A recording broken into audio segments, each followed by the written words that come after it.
네, 선생님들 안녕하세요. 반갑습니다.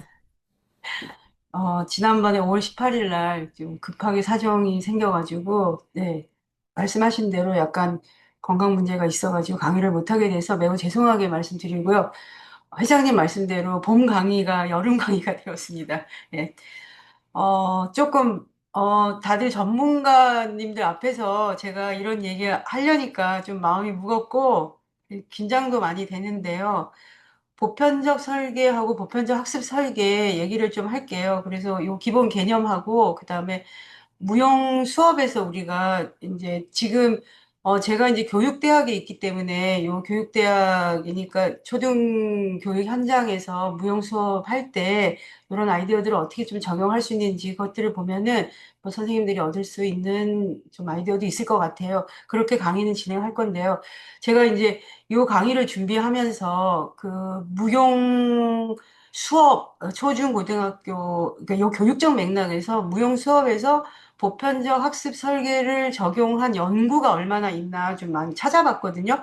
근데 굉장히 연구가 없더라고요. 그래서 선생님들 강의 들으시고 혹시 연구자들이 계시면은 연구를 좀 한번 해봐도 참 좋겠다. 여기가 정말 블루 오션이구나. 제가 진짜 여러 논문을 많이 설치를 해봤는데 상당히 연구는 많이 안 되어 있긴 하더라고요.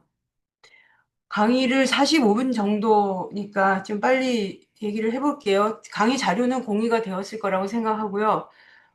보편적 설계는 많이 들어보셨을 거예요. 유니버셜 디자인 이런 표현을 많이 써요. 근데 최근에는 좀 용어가 바뀌어서 인클루시브 디자인이라는 용어를 훨씬 많이 써요. 그래서 한국말로 번역하면은 그냥 포용적 설계 뭐 이렇게 그냥 인클루시브 포용적 뭐 디자인 그렇게 얘기를 해요. 되게 많은 분야에서 써요.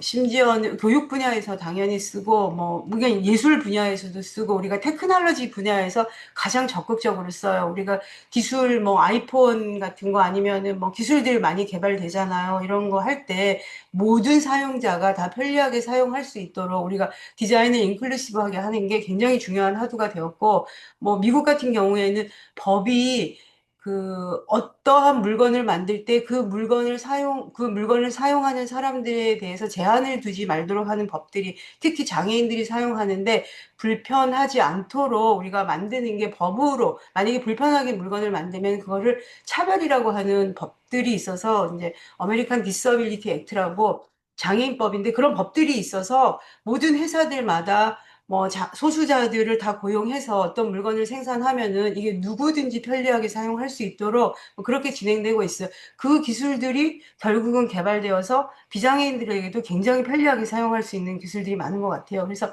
보편적 설계 대신 포용적 설계 그런 표현을 진짜 많이 쓰고요.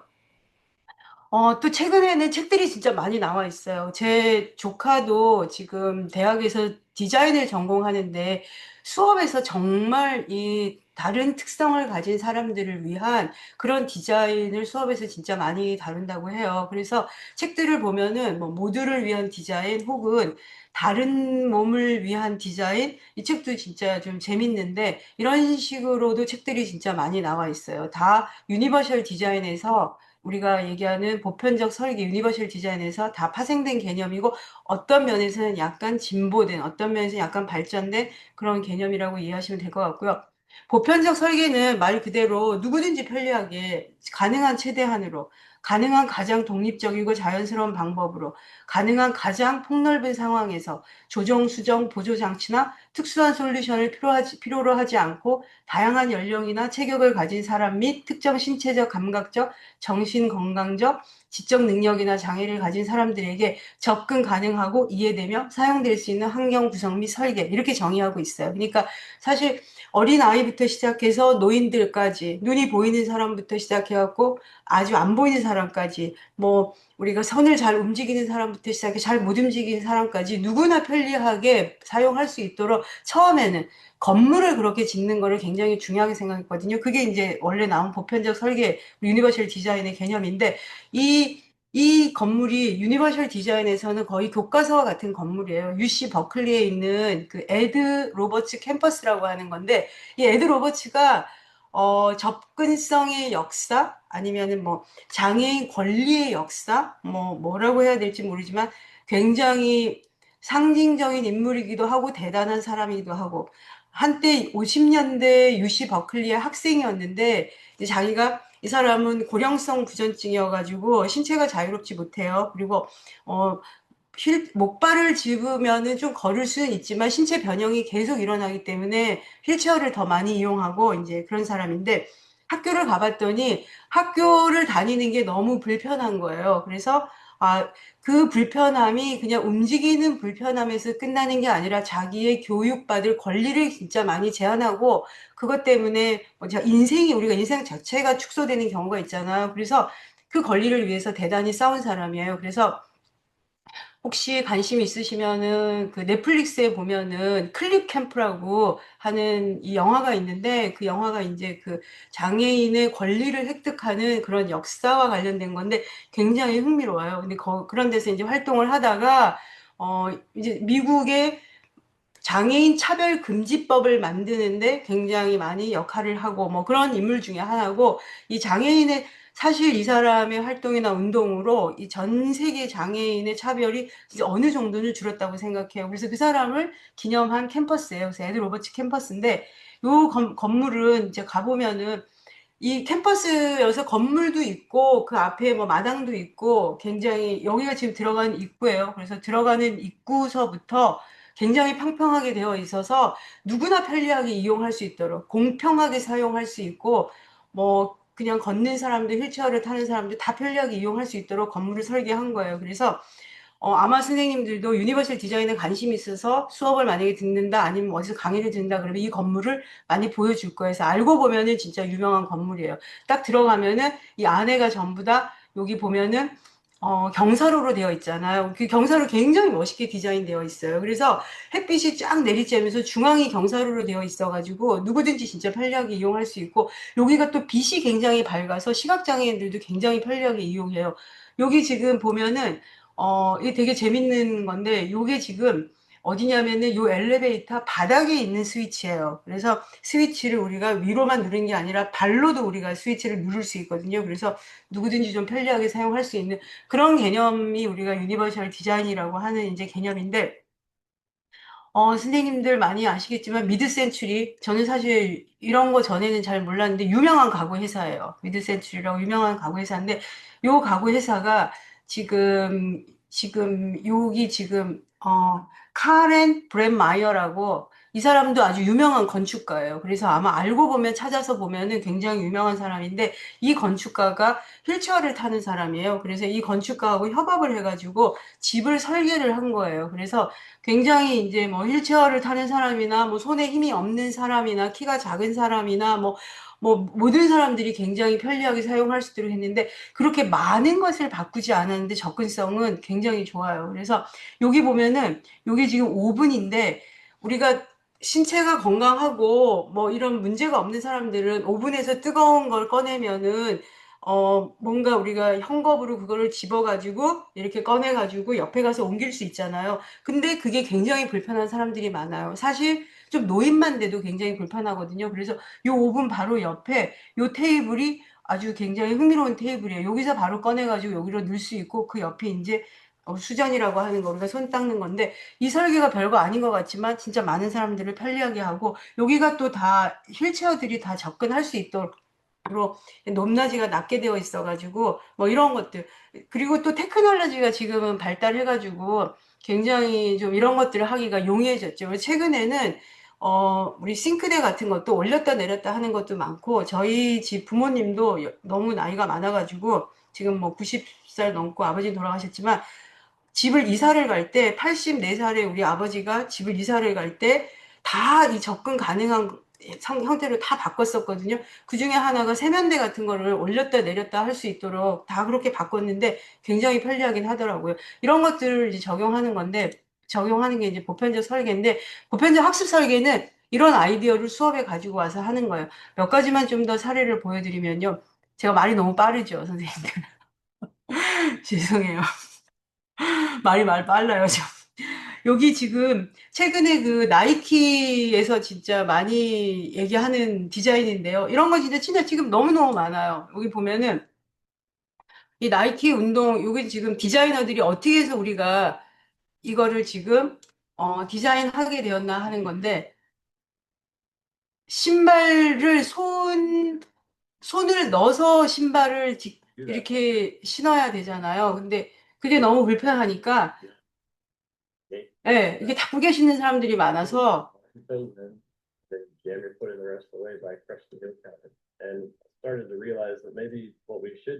죄송해요. created this prototype and they saw 죄송해요. busted up row shape that has some surgical teeth wrapped around it. 그래서 이렇게 그냥 편리하게 So you just kind of have to laugh a little bit when you see 그냥 이렇게 들어가면은 바로 신도록. 뭐 이런 것들은 진짜 이게 뭐 판매용은 굉장히 적지만 모든 회사들이 미국의 진짜 많은 회사들은 여기는 여기까지만 볼게요. 이런 것들이 진짜, 그냥 디자인들이, 이런 디자인들이 정말 항상 아이디어를 챌린지를 진짜 많이 하고 있고, 우리나라, 요것도 굉장히 흥미로워요. 다른 몸을 디자인이라는 책에서 갖고 온 건데, 이 사람도 디자이너예요. 디자인인데 자기가 아이가 태어났는데, 한쪽 팔이 없으니까 자기가 진짜 하고 싶었던 게, 아이 기저귀를 손으로 갈아주는 걸 진짜 하고 싶어서, 이런 걸 만드는 거지. 간단한 거지만. 요 회사는 정말 유명해요. 옥소라고 하는 회사인데 아마 선생님들 중에서도 알고 계신 분이 있으실 거예요. 주방기구 회사인데 자기네가 주방기구 회사를 차려놓고 물건을 만들어 놓고 보니까 너무 손기능이 좋은 사람들만 편리하게 이용할 수 있는 거예요. 그래서 이건 좀 아니다. 그래서 이런 물건들을 정말 많이 만들어요. 손기능이 좀 약한 사람들도 쓸 수 있는 것들. 우리나라는 진짜 많이 하고 있는 회사 중에 하나가 LG예요. 그래서 LG는 그 LG 유니버셜 업키트라고 하는 걸 출시를 했어요. 2023년, 2024년 계속 업데이트 되고 있는데 여기도 굉장히 흥미로워요. 그냥 세탁기 같은 데다가 이것도 한번 보면은 세탁기 같은 데다가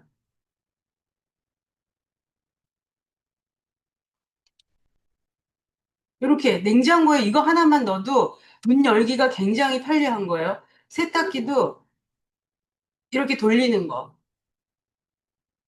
그다음에 문 여는 것도 힘 없는 사람들을 위해서 옆에 이렇게 달아주는 거죠. 그래서 이런 것들이 조금 다 유니버셜 디자인에서 다 나온 개념이고 말씀드린 것처럼 지금은 훨씬 더 포용적인 디자인이라는 용어를 많이 써요. 이 보편적 설계의 원리는 7가지예요. 그냥 우리가 누구든지 공평하게 사용할 수 있도록. 그 다음에 융통성이 있어. 우리가 하나로 고정시켜 놓으면은 어떤 사람들에겐 굉장히 제약이 되거든요. 그러니까 좀 융통성이 있도록 직관적으로 사용할 수 있도록 하고 지각할 수 있는 정보, 그다음에 오류에 대한 간용. 그러니까 뭔가 우리가 의도하지 않은 행동으로 그거를 사용했을 때 굉장히 위험에 직면하지 않도록 뭐 그런 식으로 설계하는 몇 가지, 7가지 원리들이 있어요. 요 7가지 원리를 가지고 와서 수업을 만들어 보자 하고 시작한 게 보편적 학습 설계라고 이해하시면 될 것 같아요. 여기 조금 뒤로 가면서 설명을 할게요. 보편적 학습 설계는 사실 처음 히스토리는 수학 과학 교사들이 미국에서 뭐 미국뿐만 아니라 다른 나라도 마찬가지지만 고등학교 수학 과학 교사들이 수업에 들어가면은 자는 아이들이 너무 많은 거예요. 우리나라만 수포자가 많은 게 아니라 다른 나라들도 수포자, 과학 포기한 애들은 너무 많은 거예요. 그래서 수학 선생님들이 수업 들어갈 때마다 너무 불편한 거예요. 수업의 일부분의 학생들은 제외시켜 놓고 수업을 해야 되는 거니까 이거는 진짜 우리가 좀 생각을 해봐야겠다. 그럼 수업을 어떻게 바꿔야 될까 해서 굉장히 다양한 방법으로 학생들의 흥미를 끌기 위해서 뭐 랩으로 수업도 해보고 게임으로 수업도 해보고 뭐 이런 것들 굉장히 많이 하는데 이 선생님들이 일종의 학습 공동체가 연구를 하면서 깨달은 건 우리가 수업을 좀 생각하는 모델 자체를 생각을 바꾸지 않으면은 수업이라고 하는 거를 교사가 주도하고 교사가 중요한 내용을 전달하고 핵심적인 내용을 학생들이 인지하고 이렇게만 교사하고 학생의 관계를 설정하는 것부터 시작해가지고 공간을 활용하는 거. 우리나라 수업이 진짜 보편적 학습 설계를 적용하기가 굉장히 어려운데 그 이유 중에 하나는 우리가 갖고 있는 수업에 대한 상상력 중에 수업을 이미지, 만약에 사람들한테 수업을 생각해 보세요. 그러면 되게 많은 사람들이 교사가 앞에 있고 학생은 이렇게 앉아 있는 그런 모습을 굉장히 많이 상상을 하거든요. 그러니까 왜냐하면 수업이 그렇게 많이 이루어지기 때문에. 그래서 이 교사들이 이제 생각을 하는 거야. 아, 이런 식의 수업을, 모형을 우리가 계속 고수하는 거는 일정 부분의 학생들을 굉장히 배제시키는 수업 모형이다. 그러면서 이제 여러 가지 공부를 하다가 보니까, 아, 보편적 설계 건물에 적용하는 거, 그럼 우리 수업에도 한번 적용해보면 어떨까? 이 7가지 원리 수업에도 누구든지 학생들이 교육과정에 공평하게 접근할 수 있도록 하고, 수업 우리가 과제를 제안할 때 학생들한테 뭔가를 알려줄 때 좀 융통성이 있게 우리가 반드시 만약에 시험을 본다. 그러면은 그냥 OMR 카드에다가 동그라미만 칠하게 한다던가 전혀 융통성이 없잖아요. 근데 사실 우리가 어떤 아이가 우리가 시험을 본다 그러면 그 목적이 어떤 아이가 그것을 알고 있는가를 보는 건데 그 학생에게 한 가지 방식으로 자기가 알고 있는가를 표현하도록 하는 게 적절한가 이런 것부터 다 고민을 해보는 거죠. 그래서 너무 우리가 수업 계획할 때 융통성도 없고, 뭐 이런 것들을 좀 생각해 보면서, 아, 수업에 우리가 이 아이디어를 한번 적용해 보자.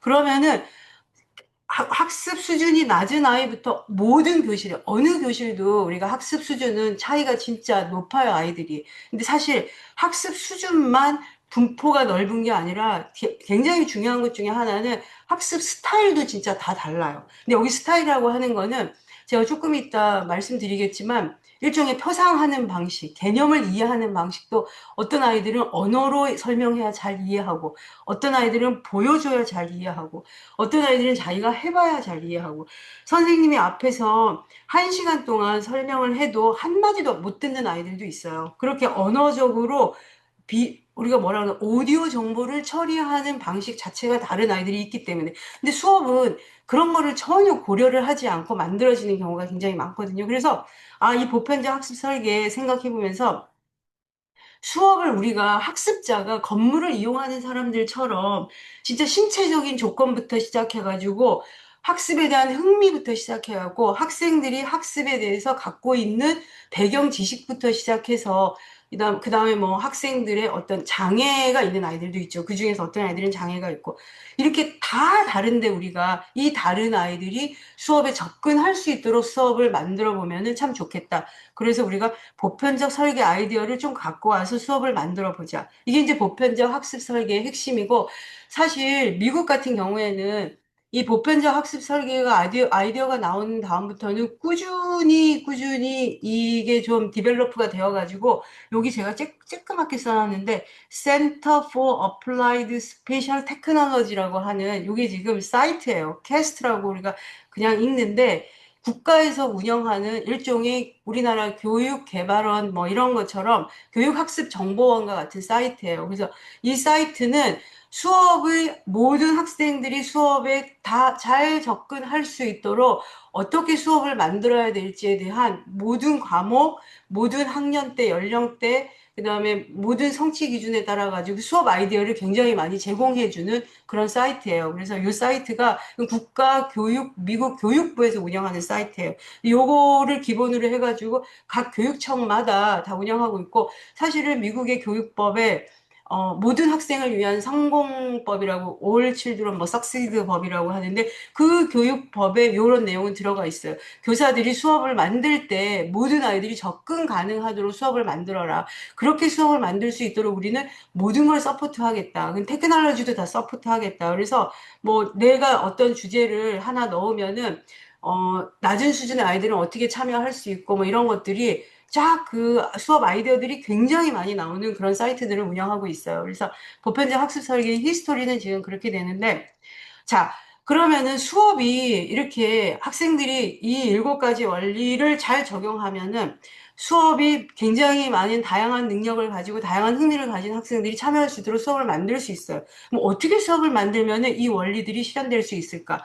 그래서 연구를 거듭해가지고 이 사람들은 이렇게 얘기했어요. 사실은 수업이라고 하는 거가 학생들이 접근할 수 없는 이유 중에 분명하게 3가지를 우리가 좀 나눠서 생각해 보면은 첫 번째는 아이들은 표상 방법이 다 다르다. 표상이라고 하는 거 우리가 이제 영어로 리프레젠테이션이라고 그러는데 개념을 인지하는 거라고 생각하시면 될 것 같아요. 표상 방법이 굉장히 아이들은 다 다르다. 그래서 아주 쉽게 얘기하면은 러닝 스타일이라고도 얘기해요. 아까 선생님들한테 말씀드린 것처럼 누구는 비주얼 러너고 누구는 오디오 러너고 누구는 자기가 해봐야지 그런 러너 다 다르잖아요. 그러니까 자, 첫 번째 아이들이 우리가 대부분 수업들이 지금 수업 같은 수업은 한 가지 표상만 허용하는 수업이잖아요. 난 말만 하잖아요, 저는. 그러니까 선생님들 중에서 들어가지고 표상을 잘 하지 못하는 선생님들은, 그 훈련이 안 된 선생님들은 한 시간 내내 누가 앞에서 얘기해봤지만 듣는 게 없어요. 그래서 남는 게 하나도 없거든요. 그러니까 그런 방법으로 우리가 수업 한 가지 방법으로 표상하도록 하는 거는 진짜 많은 학생들을 배제시키는 수업이다. 그래서 다양한 표상 방법을 써라. 일단. 자, 그 다음에 두 번째는 학생들은 표현 방법도 다 다르다는 거예요. 어떤 아이들은 네가 예를 들어서 오늘의 기분이 어떠니? 그럼 어떤 아이들은 표정으로 금방 표현할 수 있는 아이들이 있어요. 나 기분 너무 좋지 하면서 표정으로 활짝 웃는 아이들도 있고, 뭐 싹스 이렇게 할 수도 있고, 표정으로 할 수 있는데 저는 그거 진짜 못해요. 대신에 나보고 말로 하려고 그러면 장황하게 얘기할 수 있어요. 오늘 나의 기분을. 어떤 아이들은 그림으로 오늘 기분 그냥 터치 몇 번 해가지고 자기 기분을 표현할 수 있는 아이들이 있어요. 어떤 아이들은 언어를 써도 시적으로 쓰는 아이들이 있어요. 두세 마디로.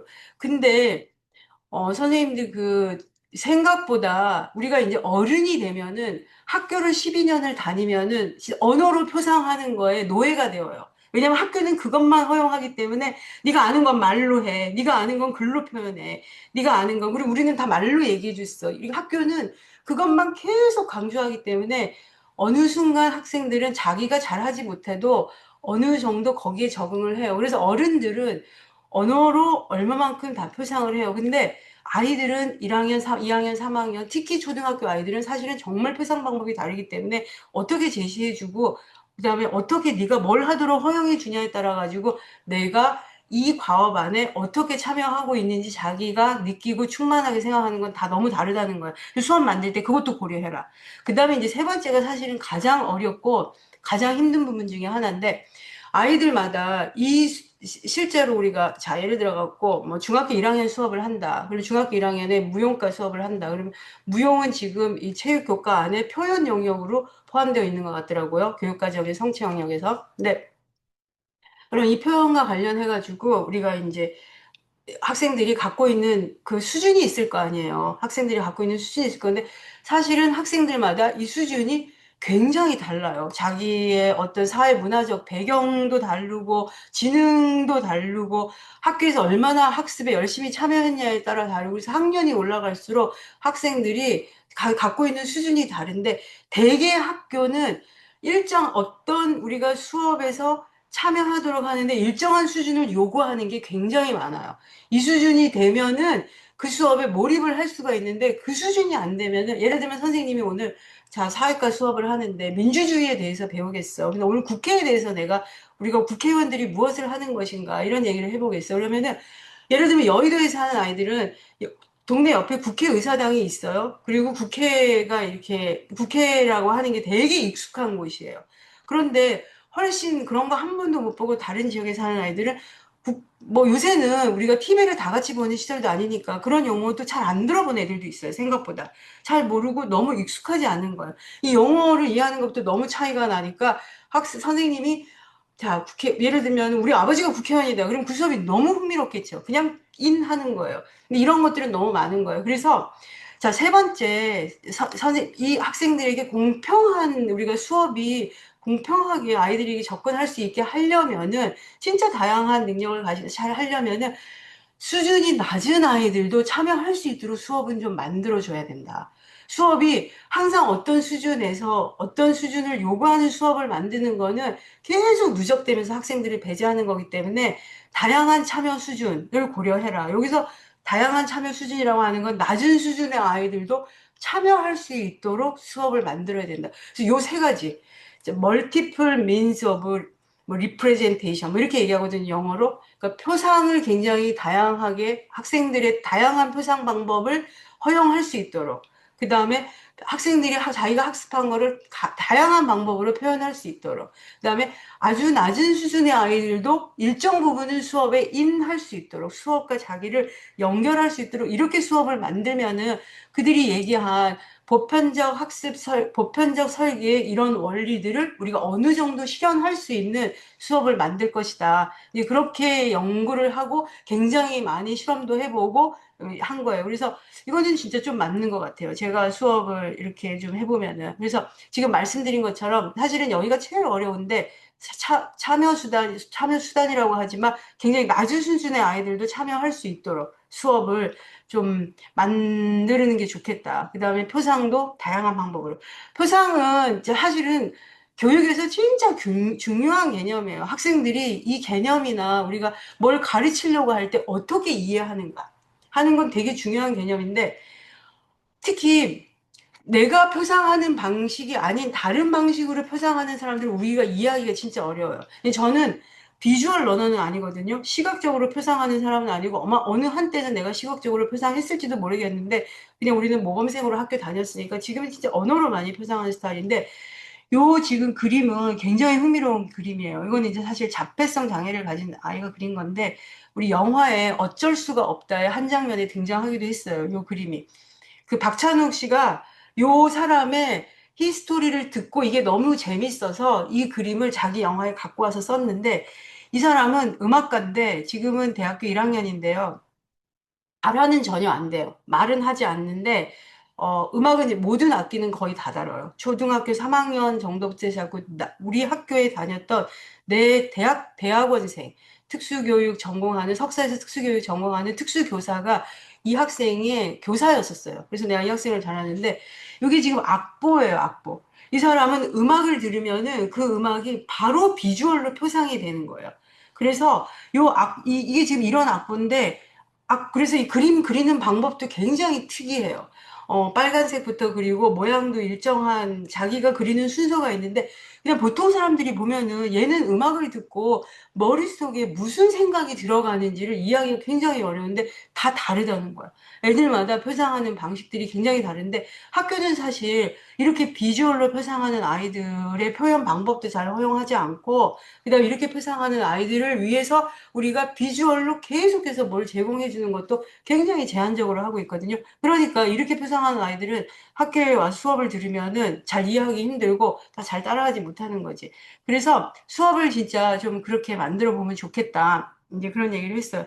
무용 수업 관련해 가지고 조금만 사례를 보여주는 건데 보여주기 전에 그냥 선생님들이 저보다 무용 예술학회니까 더 잘 알겠지만 이 포용적 인클루시브 댄스도 정말 많아요. 이런 단체들도 진짜 많고 뭐 우리나라는 학술지들을 보면은 장애 포괄 무용 이렇게 번역하는데 난 도대체 이게 무슨 말인지 잘 모르겠는데 이제 장애인들이랑 비장애인이랑 함께하는 이런 것들 진짜 좀 많고 저는 사실 무용에는 정말 흥미가 없는데 장애 특수교육 전공하니까 장애와 관련해 갖고 뭐 여러 경험들을 아마 선생님들보다는 많이 할지도 모르겠어요. 그래서 요 김원영 씨라고 하는 사람이 변호사인데 아마 선생님들 중에서도 아시는 분이 있을지 모르지만 내가 진짜 한국에서 굉장히 좋아하는 작가 중에 한 명이에요. 근데 이분이 고령성 부전증이에요. 그래서 이분이 쓴 책이 진짜 많은데 그 중에 실격당한 자들을 위한 변론이라고 하는 책이 저는 정말 제 인생 책 중에 하나의 책인데 그래서 이 작가의 팬이죠, 제가. 그래서 이 작가를 그러니까 로스쿨 졸업하고 변호사지만 이 사람은 지금 무용가로만 활동해요. 그래서 무용하는 레지던시에도 들어가고 그러는데, 그래서 이 선생님 따라다니면서 보다 보니까 이 사람이 휠체어를 타고 자기가 원래 움직임에 관심이 많아가지고 무용을 하다 보니까 그 예술의 세계에 진짜 관심이 많아가지고 최근에 낸 책은 그 무용과 그다음에 장애인의 무용을 어떻게 이해해야 될 것인가에 대한 우리가 움직임이라고 하는 것은 뭐 발레도 그렇고 진짜 우리가 아름다운 거를 하기 위해서 선생님들이 진짜 너무 완벽한 신체적인 움직임들을 추구하잖아요. 근데 그 완벽성이라고 하는 거가 장애인들의 움직임들을 보면은 어떤 미의 기준으로 보면은 굉장히 우리가 아름답다고 하지 못하는 그런 움직임들도 있을 수 있잖아요. 전통적인 우리가 미의 관점에서 보면은 그래서 그런 것들을 자기 움직임들을 성찰하면서 한 건데 그것도 선생님들이 보면은 진짜 흥미로운 책일 것 같고요. 사실 그 수업도 그렇지만 무용 수업도 그런 거는 굉장히 중요한 우리가 좀 질문인 것 같아요. 우리가 만약에 자기 표현하는 거 이런 것들 가르칠 때 우리가 어떤 수준에서 학생들이 어떤 테크닉을 가지고 어떤 신체적인 움직임으로 학생들이 표현했으면 좋겠다. 선생님들이 그런 부분에 대해서 되게 자기 연마를 하는 사람들이기 때문에 그런 것들에 대한 아름다움들에 대한 어떤 기준이 있잖아요. 그럼 그런 것들을 진짜 잘 하지 못하는 아이들을 어떻게 포함시킬 것인가. 이거 예술 수업은 조금 더 어렵고 중요한 문제인 것 같더라고요. 그래서 좀 한번 생각해 보면 좋겠고, 여기 지금 그 포용적 댄스는 재밌는 춤들이 되게 많아요. 이거는 진짜 한번 보고 싶은데, 요거 하나만 한번 보신 분들도 있을지 모르는데, 이제 흥미로워서, 쓱싹 씻고 바르고 깎고 정말 깎고 면도 쉽게 가자 부드럽게 매끈하게 면도 돈을 쓱싹 주고 이거를 고용, 슬랩 사야, 슬랩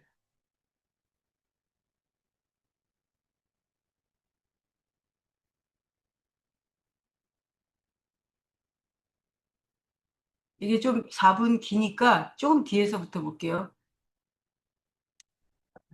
이것들, 사실 이 움직임이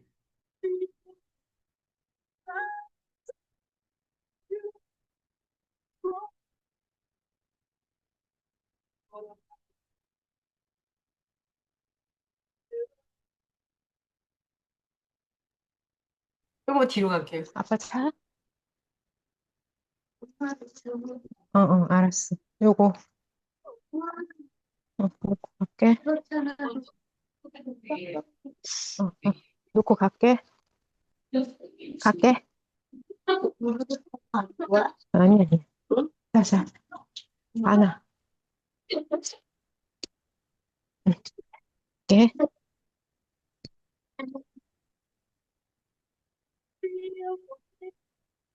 괜찮아? 어?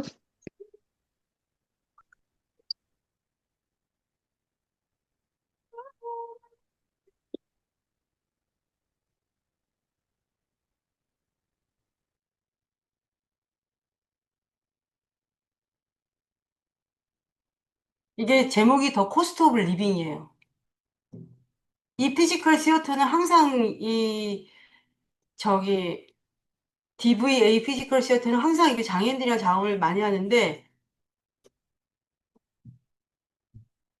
이게 4분 몇 짜리의 하나의 작품인데,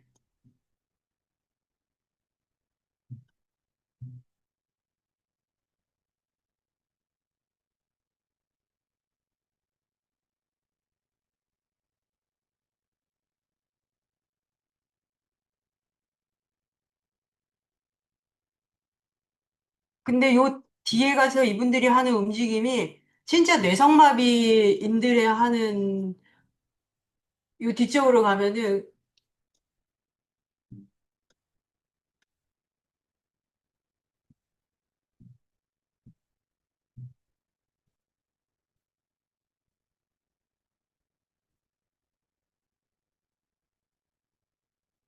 근데 이런 움직임이 진짜 뇌성마비인들 하는 움직임을 그냥 그대로 갖고 와가지고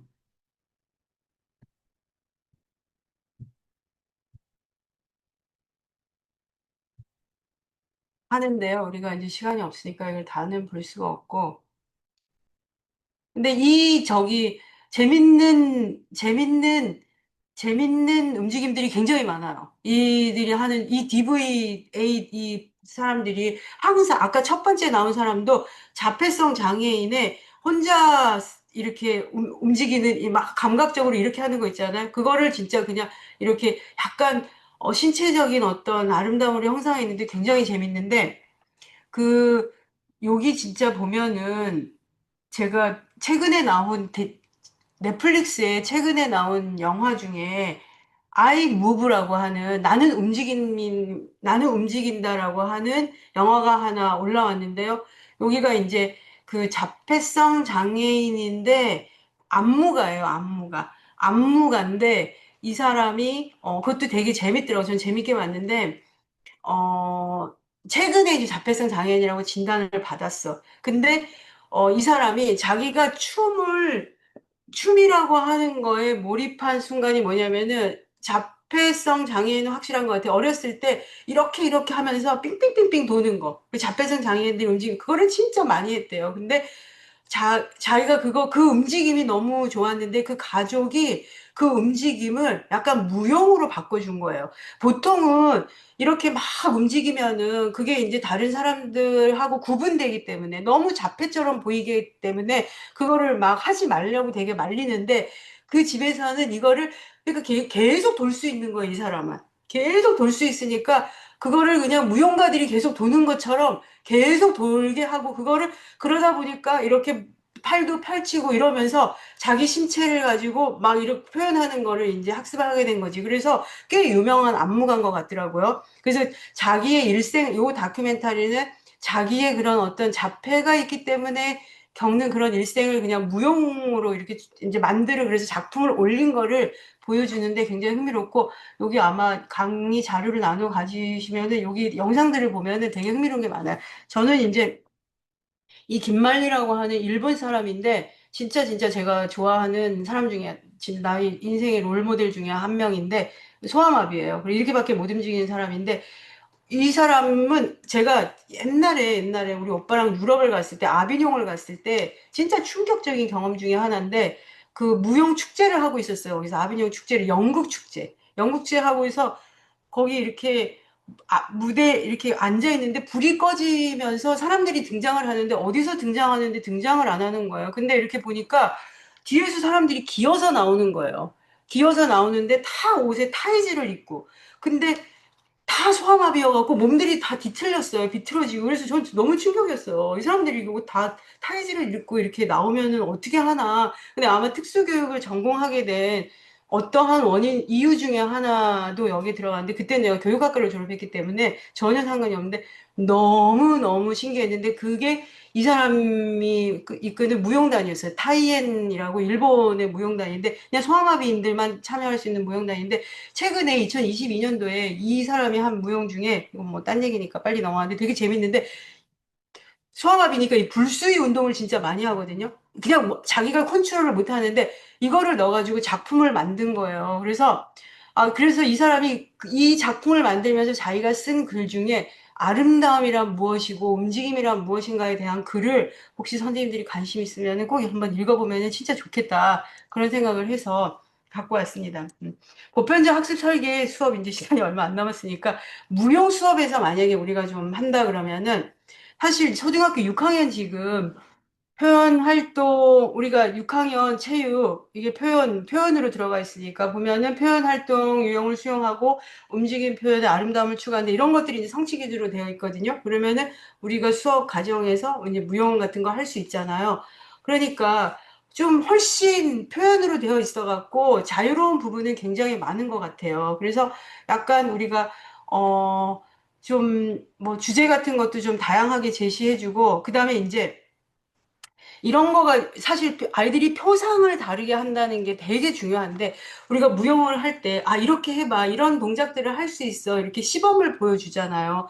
그러면은, 시범도 보여주고 그다음 말로 하는 경우도 있잖아요. 좀 뛰면 좋아. 예를 들어가지고 아니면은 뭐 천천히 가는 것도 우리가 가능해. 아니면은 몸을 다 쓸 수 있어. 이렇게 이제 말로도 하잖아요. 근데 우리가 생각할 때 예를 들어갖고 뭐 손 같은 걸 우리가 빨리 움직여도 돼. 이렇게 하면은 우리가 빨리 움직여도 되라고 하는 거는 너무 쉬운 말이어가지고 되게 쉽게 알아들을 거라고 생각하는데 사실 표상 방법에 따라 가지고 못 알아듣는 아이들도 있는 거예요. 예를 들면 아까 제가 얘기한 그 자폐성 장애인 안무가 같은 경우에는 그 안무하시는 선생님은 어 자기는 점프를 해라라고 하는 거를 진짜 못 알아들어가지고 그 사람은 전혀 말도 너무 잘하고 다큐멘터리 보시면 알겠지만 제 지능도 뭐 저보다는 훨씬 더 뛰어나 보여요. 운동도 너무 잘하는데 너무 쉬운 단어 통통 뛰어라 점프를 해라 근데 그거를 못 알아들어가지고 그 개념을 익히는데 그거를 이해를 못 해갖고 앞에서 보여줘도 탕탕 튀어라 하고 점프하는 이게 뭐지? 잘 그게 개념이 안 왔대요. 그래서 어떻게 할머니가 가르쳤냐면은 티슈를 계속 던져주면서 티슈가 떨어졌다 날아갔다 떨어졌다 날아갔다 하는 것들을 계속 보게 하면서 근데 그거를 계속 자기가 티슈를 따라다니면서 아, 이런 거가 몸을 띄우는 건가? 이런 것들을 자기가 학습했다 그러더라고요. 그래서 무용 수업 같은 거 할 때 우리가 이제 언어로 우리가 뭔가 이렇게 제시하는 것도 하지만 그런 거 할 때 예를 들어 신체 동작 같은 것도 좀 여러 것들 좀 정확하게 보여주고 여러 예시들 같은 거 많이 보여주고 그것도 생각보다 굉장히 많이 도움이 되고 그다음에 애들 중에서 우리가 이제 자기 표현 같은 거 할 때 뭔가 우리가 작품 같은 걸 하면은 보여주잖아요. 근데 생각보다 모두 앞에서 보여주는 거가 굉장히 어려운 아이들도 있어요. 그래서 보편적 학습 설계에서는 이론적으로는 그런 거예요. 우리가 참여를 진짜 다양한 아이들이 다 참여하려고 하면은 앞에 나와서 우리가 보여주지 않아도 되고 그냥 짝한테만 보여줘도 되고 정 힘들면 집에서 네가 동영상 찍어와서 그냥 친구들하고 쉐어해도 되고 그런 정도의 융통성 너무 쉬운 융통성이지만 그런 정도의 융통성을 가져도 애들이 흥미를 잃지 않는 거지. 내가 이 수업에서 우리가 잘 하지 못하면은 수업은 잘 참여 못 하거든요, 애들이. 근데 참여한다고 하는 거는 내가 잘 하지 못해도 이 수업의 일원으로서 들어가게 해주는 거잖아요. 그러니까 그런 융통성들을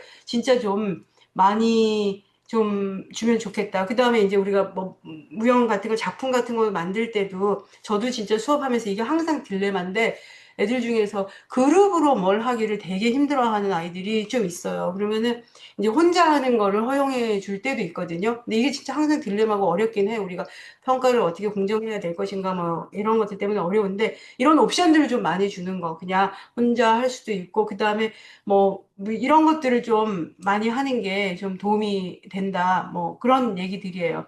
그 다음에 이제 표상 수단은 아까 말씀드렸으니까 여기 나는 움직인다. 내가 37분 31초 남았을 때 그걸 보면은 아, 좀 다르게 표상하는 사람들에 대해서 좀 알 수 있을 것 같고요. 여러 감각을 뭐 예를 들어 갖고 우리가 박자 같은 거 이렇게 박, 리듬 같은 거 이렇게 하잖아요. 그러면은 리듬을 사실 이런 건 되게 어려운데 우리가 그 조명 같은 거 켜졌다 꺼졌다 같은 거 하는 거 있잖아요. 그런 것들을 좀 같이 활용하면은 지금은 사실 좀 테크놀로지가 많아져가지고 훨씬 리듬 같은 걸 이해하는데 좀 도움이 되고 그다음에 숫자 같은 거 뭐 1, 2, 3, 4, 뭐 2, 3 이런 것들 숫자 2를 크게 하고 2를 작게 하고 이런 비주얼 하는 걸 같이 보여주면은 사실 어떤 아이들은 그 비주얼만 보고도 따라오는 애들이 있다는 거예요. 박수 치면서 아무리 리듬 알려줘도 이 박수 치는 리듬 못 따라가는 애들이 있을 수 있다는 거예요. 그래서 그런 것들을 좀 같이 운영하면은 좋겠다. 그러면은 좀 더 많은 아이들이 참여할 수 있고 뭐 그런 얘기들이에요. 그래서 표현 수단은 그야말로 뭐 소그룹으로 발표한다든지 신체 움직임 같은 게 제한이 있으면은 자기가 좀 그림으로 너는 좀 안무가처럼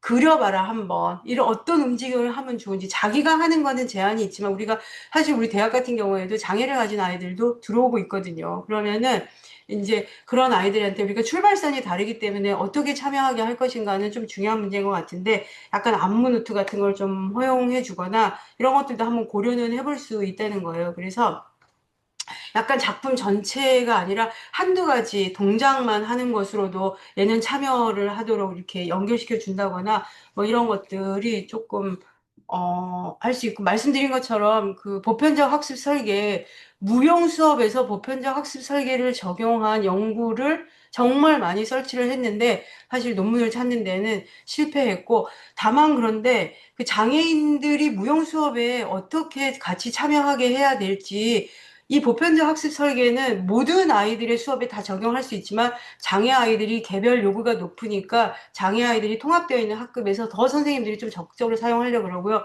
그래서 그런지 그런 연구가 하나 되어 있더라고요. 그 어디에서 정책 연구를 한 것 같아요. 그래서 장애한 아이들이 무용 수업에 참여하려면 이런 것들을 고려하면 좋겠다 하는 것들을 연구가 되어 있어서 선생님들이 필요하시면은 그건 나중에 파일로 나눠드릴 수 있습니다. 그래서 저는 정말 너무 두서없이 이렇게 전문가들 앞에서 뭐 무용 같은 것들을 보여주면서 이렇게 한 거를 좀 신뢰를 했다면은 선생님들이 이해해 주시기를 바라고요. 네, 저는 강의를 여기서 마치도록 하겠습니다. 고맙습니다.